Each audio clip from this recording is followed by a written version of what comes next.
Hello and welcome to video 25 from Mr. McGee's 9th grade biology class at Arizona School for the Arts. Our topic today is DNA as the molecular basis for heredity. That is, today we are going to learn how scientists discovered that all your amazing traits are encoded in the molecule we call DNA. We're going to start by asking a simple question. What is heredity? Heredity is how traits are passed down from parents to offspring. And at first, this seems obvious, right? Children tend to look like their parents, like this bunny. If it has baby bunnies, we'd expect all the baby bunnies to look just like it. But when two parents are very different, that is, when they possess a variety of different traits, it becomes difficult to tell what their offspring are going to look like. Our modern understanding of genetics tells us that our traits are encoded in DNA. But that wasn't discovered until the 1950s. Now we understand that DNA is the molecule of inheritance. We've even sequenced the entire human genome and the genomes of many other organisms. But to really understand how we got to this understanding, we have to begin over 2,000 years ago, before any of this knowledge was available. In around 350 BCE, Aristotle wrote that heredity was enclosed in the sperm and transmitted to the empty egg cell during sex. Others elaborated on his idea, suggesting that inside every sperm was a tiny little individual that simply grew larger in size until adulthood. This tiny person was called a homunculus in people, but maybe we'd call it a bununculus in bunnies. In the 1950s, a scientist named Jean-Baptiste Lamarck proposed an idea he called inheritance of acquired characteristics. He believed that the characteristics that an individual developed throughout its life were then passed to its offspring. This explained how offspring came to look so much like their parents, but there's an obvious problem. What if I chop off the ear of this bunny? According to Lamarck, any babies this bunny has would be born with just one ear. Obviously, this doesn't happen, right? So here's all these little baby bunnies, and they have 2 ears. He's got a lot of them.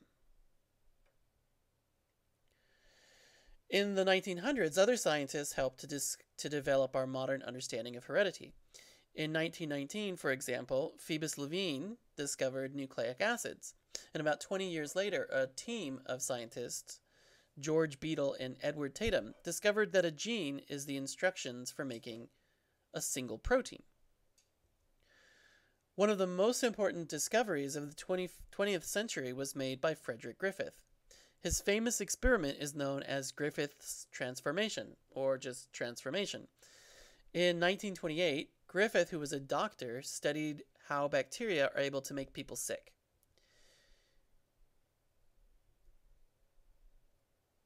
He was particularly interested in bacteria that caused pneumonia. Griffith isolated 2 strains of the same species of bacteria in mice. Both strains were cultured in plates in his lab, and then these were injected into live mice to see how infection occurred. So what he found was that one strain of the bacteria does not make mice sick at all. Yay! The other strain caused deadly pneumonia.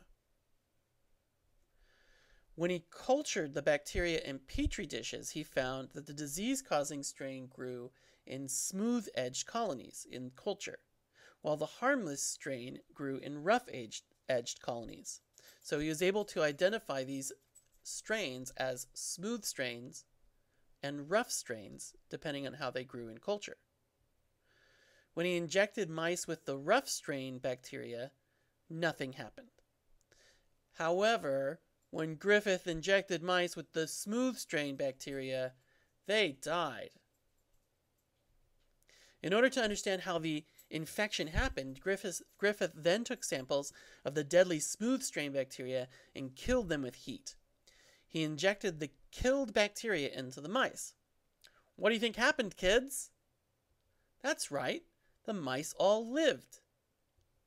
Next, Griffith mixed the heat-killed smooth bacteria with living, harmless, rough bacteria. He injected this mixture into mice.